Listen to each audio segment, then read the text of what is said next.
नमस्ते साथीहरू, म तपाईहरुकै आलुदाई। आज चाहिँ म चितवन जिल्लाको कालिका नगरपालिका वडा नम्बर 10 स्थित छेरपाङ भन्ने ठाउँमा आएको छु। यहाँ चाहिँ यो बालबच्चाको र उहाँ आमाको बिजोग हेर्न नसकेर म आएको हो है।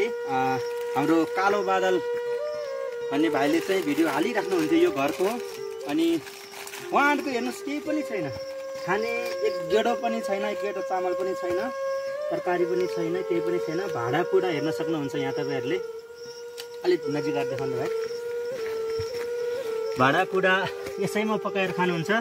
यसमा बिहान उहाँहरूले चाहिँ कोदोको ढेँडो पकाएर खानुभएको रहेछ। अनि यो चुलोमा पनि फेरि माथिबाट पानी बगेर आउँदो रहेछ। यस्तो बिजोग छ है, सुत्ने ठाउँ छैन है, सुत्ने ठाउँ छैन। यसरी यहाँ सुत्नुहुन्छ उहाँहरू, यहाँ सुत्नुहुन्छ। यहाँ पनि यो कुलप भरेपछि माथिबाट पानी बग्दो रहेछ। पानी यो भरेपछि यहाँ पानी पर्छ, पानी परेपछि यहाँनिर चाहिँ माथि गएर यस्तो ठाउँमा सुत्नुहुन्छ। यता देखाउँदा भाइ, यहाँ गएर कसरी यस्तो ठाउँमा कसरी सुत्नुहुन्छ हेर्नुहोस् ल, यस्तो ठाउँमा कसरी सुत्ने।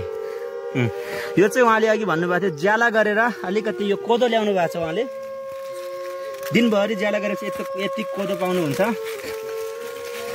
मेरो अनुरोध छ, चाहे म मार्फत होस् या चाहे तपाईहरु आफै सम्पर्क गरेर यहाँ आउन सक्नुहुन्छ। यो दिदीको यस्तो बिजोग अवस्थाको घरलाई निर्माण गर्नको लागि सहयोग गरिदिनु होला। अलि नजिक आउनु भए सुनिँदैन।